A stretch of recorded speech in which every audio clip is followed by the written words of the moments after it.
Pilipinas dentro di 100 años. Philippines, a century. Mga manonood, ang inyong lingkod, Code, Abunda. Maligayang pagdating sa tunay with Boy Abunda. Andito tayo ngayong gabi upang talakayin ng isa sa mga pinakaimportanteng sanaysay ni Rizal na nagmula ng mga mata ng mga Pilipino. Sama ang kanyang mga pinakasikat na nobelang No Limitang Erect at El Filibusterismo. Ang ikalimang grupo mula sa LWR 922 na pinagbibilangan ni Daniel Gilo, Francisco, Ayla Garma, James Noah Mendoza, Ino Reydi Polestico, Jasmine Mendoza, at Cedric Enriquez.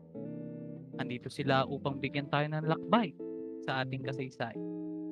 Salamat sa inyo sa pagpapaunlak ng pagkakataon na ito. Mga kaibigan, usap tayo. Bago tayo magsimula, nais kong magkaroon ng isa lamang fast talk. Fast talk, Daniel Gilo. Describe the Philippines a century hand. Time starts now. The Philippines A Century Hence is written by Dr. Rizal and published in the newspaper of La Solidaridad. It is an essay analysis on the miseries suffered by the Filipino people under the Spanish colonization and a prediction on what would be the situation of the Philippines within the next 100 years. This prediction of Rizal contains 4 parts. Part 1 starts the analysis of the past and best describes by the quote, "In order to read the destiny of the people, it is necessary to open the book of its past." This is supported by the quote made by George Santayana, "To know your future, you must know your past."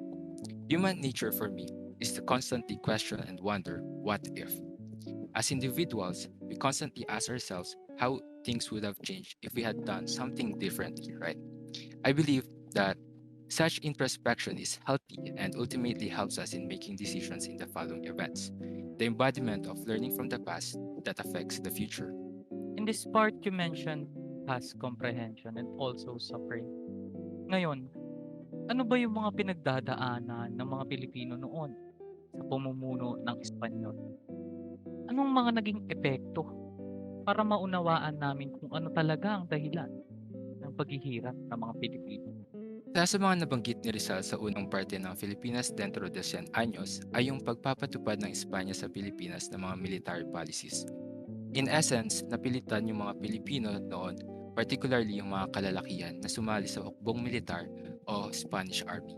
Alam naman natin na sa gera, maraming namamatay kaya ito ang nagdulot ng pagbagsak sa populasyon ng mga Pilipino at nagdulot ng pagkaiwan ng karamihan sa mga lupain na dapat ay kanilang pinagtataniman.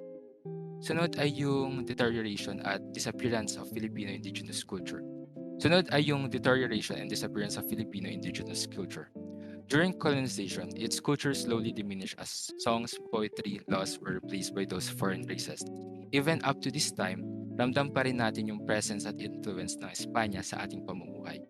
Ang mga halimbawa nito ay yung mga salita na hiram natin tulad ng lamesa, palengke, bintana, at mga apelyido tulad ng Gomez, Reyes at Cruz. Ang pangatlo ay passivity and submissiveness of Filipino to Spanish colonizer that will be further discussed later. So, despite the dominant influence of Spain, this did not succeed in destroying entirely our culture. So, an example was religion, to be discussed by Mr. Kaiko. Sa nagdaan ng 3 siglo, halos lahat ng mga pre-colonial na paniniwala ng mga Pilipino tulad na lamang ng ginto, lengguwahe ng pananampalataya, mga alamat, mirakulo, sermon, at iba pa ay nawala dahil sa mga sistema na nagpapahintulot na gawin ito. Matigil muna kita, Francis. Kanina, Daniel, you mentioned a third clause for the miserable condition of the Filipino people.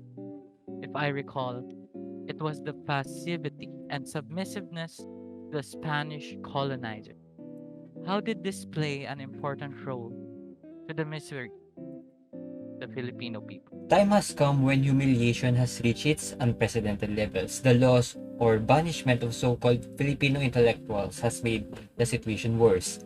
The loss of identity was taken for granted by the Spaniards. Even the writers and priests denied its existence, as well as preventing the natives of virtuousness and to do wrong, that is from the eyes of the Spaniards.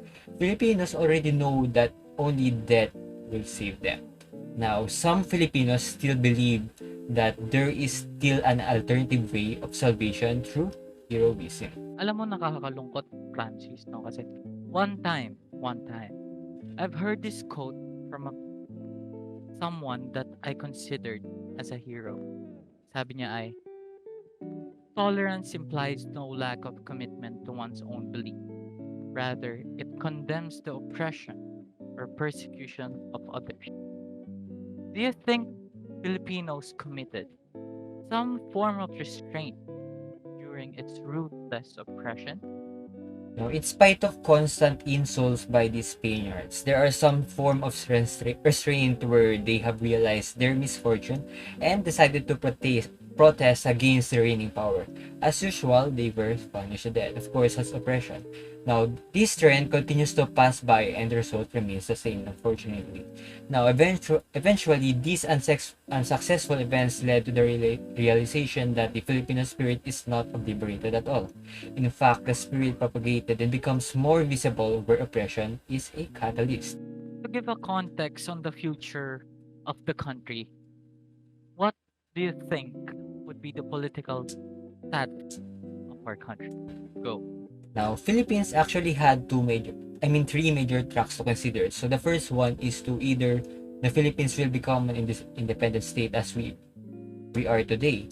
Now, second, the Philippines will be integrated as a province or an autonomous state of the Spanish Empire where we have extra representation in the Congress. So the last one is that it is just necessary to maintain the status quo and be a territory of Spain instead. Now, there are actually different factors to consider. So the first one is the national identity of the country. Now, several scholars have suggested that the Philippines as a province of Spain will seize its national identity compared to being an independent state instead. Now, the second one is that the risk of being conquered again by another power. Even our leaders, our heroes during that time, believed that the Philippines is too weak to become an independent state and will simply most likely rely on foreign powers in order to survive. So, sunod, national identity o cultural prosperity, which would be a better choice. That is to be discussed by our next reporters, Mendoza and Garma. Welcome to the bottom line, Garma and Mendoza. Ngayon, Ayla, bago tayo magsimula, meron akong dalawang katanungan para sa'yo. Una, what will become of the Philippines within a century? Will they continue to be a Spanish colony? At isa pa, is the Philippines in the same condition they were 3 centuries ago? Go. Jose Rizal gave only two possible fates for the Filipinos based on what they will show during these times. Either they end up being independent or continue to be prisons of the Spanish colony forever. He said that freedom is assured for those who have strong spirit for the liberty of the country, while suppression for the ones that are discouraged and disillusioned by sad experiences. If this state of affairs should continue, what will become of the Philippines within a century? May poverty arrest their development? People start to awaken, and if government doesn't change its acts, a revolution will occur. And what people like? First, a Filipino representative in the courts and an authorized voice to cry against all kinds of abuses. Second, to practice their human rights. There are two possible outcomes if poverty arrests their development. First, Philippines will remain under Spanish domination but with more law and greater liberty, or they will be declared themselves an independent state. Para sa ikatlong parte ng Philippines sa century hence, nandito si Jasmine Victoria. Jasmine, ano bang meron sa ikatlong parte ng Philippine century hence? At isang tanong lang, should the Philippines remain under Spanish?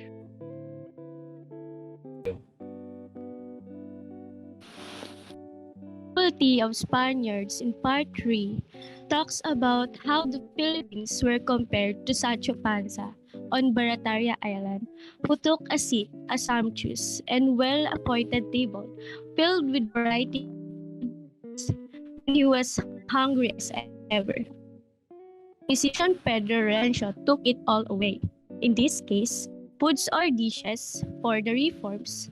Sancho Panza was the Philippines, and Pedro Rencio were the people were interested in not having the foods touched, perhaps that they may themselves get the benefit of them. The result is the long suffering of Sancho, the Philippines, misses his liberty, rejects all government, rebelling to his quack position. In like manner, as long as the Philippines has no liberty of the press, have no voice in the Cortes to make known to the government and to the nation whether or not their disease has been duly obeyed, and all the efforts of the colonial ministers, masters, will meet in the fate and the dishes in Baratayan Island. Dapat bang manatili ang Pilipinas sa kamay ng Espanyol? At ano nga bang relasyon nilang dalawa? Ang sasagot niya, si Jasmine Victoria at si Ino Rabin Polesico. Mga kaibigan, usap tayo. Welcome to the bottom line. Jasmine, isang katanungan lang para sa'yo. Should the Philippines remain under Spanish rule? The Philippines will remain under Spanish rule, law, and liberty. Because if they not, Philippines will end up rebelling and spill their own bloods for the mother country. So, Nasabi mo na kung sakaling ang Pilipinas nga ay hindi sumunod sa Espanyol ay dadanak ang dugo. Makikita naman at napag-aralan natin na ito nga ay nangyari. Sunod na katanungan, Ino. Ano nga bang relasyon ng Pilipinas sa Espanyol at do they benefit from each other?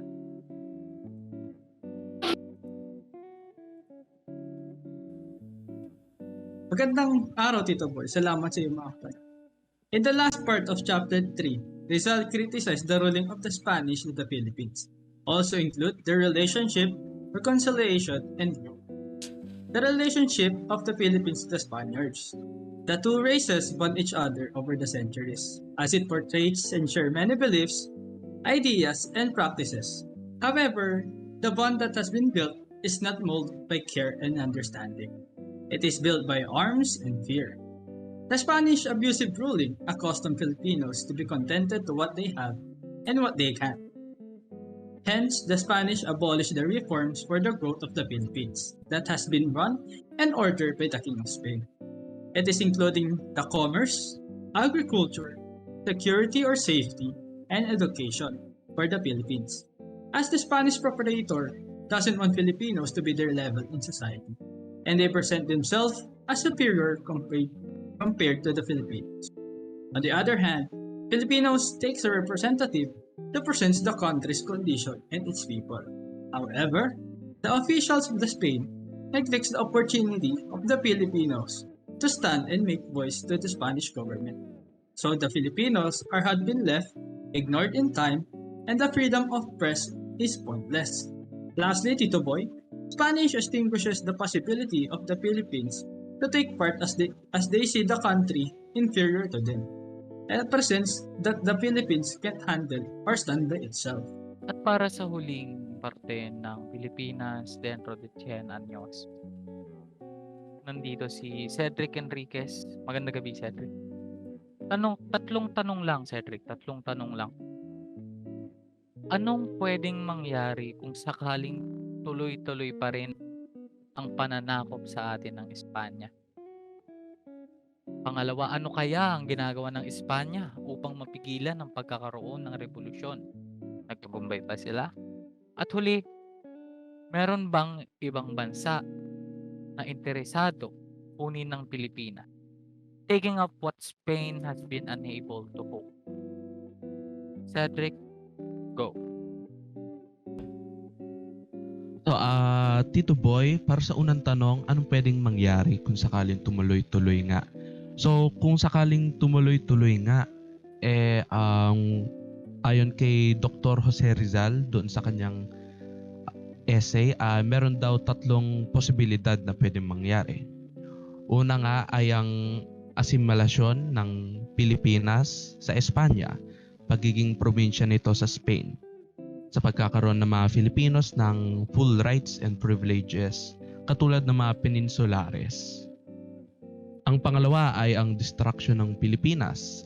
Anong good ang makukuha ng mga Spanish doon pag pinatay nila lahat ng mga naninirahan sa Pilipinas? Ang human resources ay isa rin sa mga malaking salapi na pwedeng makuha ng mga bansa. At saka kung ito ay magpupunta sa destruction ng Pilipinas ay merong gera at mahal magkaroon ng gera. At ang pinakahuli at ang pinaka-likely na mangyari sa Pilipinas ay ang elimination of Spain sa Pilipinas. So dito na nga yung mangyayari yung revolusyon ng Pilipinas paglaban sa Espanya. So para sa pangalawang katanungan, anong ginawa ng Espanya para mapigilan ang pagkakaroon ng revolusyon? So nagkaroon ng Espanya ng 3 ginawa. Ginawa nilang mga tao na hindi edukado at maging ignorante. Pero nag-fail sila dun. Dahil ang national consciousness had still awakened. At saka yung mga great Filipino minds still emerge from the rubble. So, ang isang halimbawa dito ay ang mga ilustrado.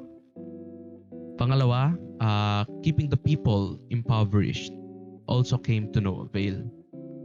Dahil nga namumuhay ang mga Pilipino sa kahirapan, no? Ito yung nagpatulak palalo sa kanila para lumaban pa. At ang panghuli, extermination ng mga people as an alternative to hindering progress. So kahit na ganon ang Pilipino requires the Ang pangatlo ay ang exterminating the people as an alternative to hindering progress. Did not work either. The Filipino race, nakapag-survive sila amidst wars and famine, and became even more numerous after such catastrophes. So ang Espanya, wala silang kakayahan para pigilan ang progreso ng Pilipinas at ang pagkakaroon ng revolusyon. At ang huli mong katanungan, Tito Boy, meron bang ibang bansa na interesado sa Pilipinas? Meron. At ito ay ang bansang Amerika. Ang mga bansang tulad ng Germany, France, Poland or Netherlands, China, Japan ay hindi nila kaya i-take yung risk na kunin ng Pilipinas, kundi ang Amerika lamang. Bakit gusto ng Amerika? Dahil kung naging independent ang Pilipinas ay magiging competitor to sa world market. Isa pang dahilan ay ito ay strategic location para sa pag-enter ng Asian market at strategic location din para sa war base. At saka ang pinakamahalaga ay ang access to high valuable natural resources para sa manufacturing. So mas maraming produkto, mas maraming income ang makukuha ang Amerika doon. At ang isang magandang paragraph na aking iiwan na makakapag-describe sa buong part 4 na ito ay the existence of a foreign body within another endowed with strength and activity is contrary to all natural and ethical laws. Science teaches us that it is either assimilated, destroys the organism, is eliminated, or becomes encysted. Yun lamang po, Tito Boy. Maraming salamat. Maraming salamat sa inyo, mga kaibigan, sa pagbabahagi ng mga leksyon na mula kay Dr. Jose Rizal. At bago natin tapusin ang gabing ito, nais ko lang i-quote mula sa Naysay ni Rizal itong napakagandang mensahe. The Philippines will eventually be free and will again become addicted to peace. Cheerful, happy, joyous, hospitable, and daring. Maraming salamat sa inyong lahat. Ito nga pala ulit ang Tonight with Boy Abunda.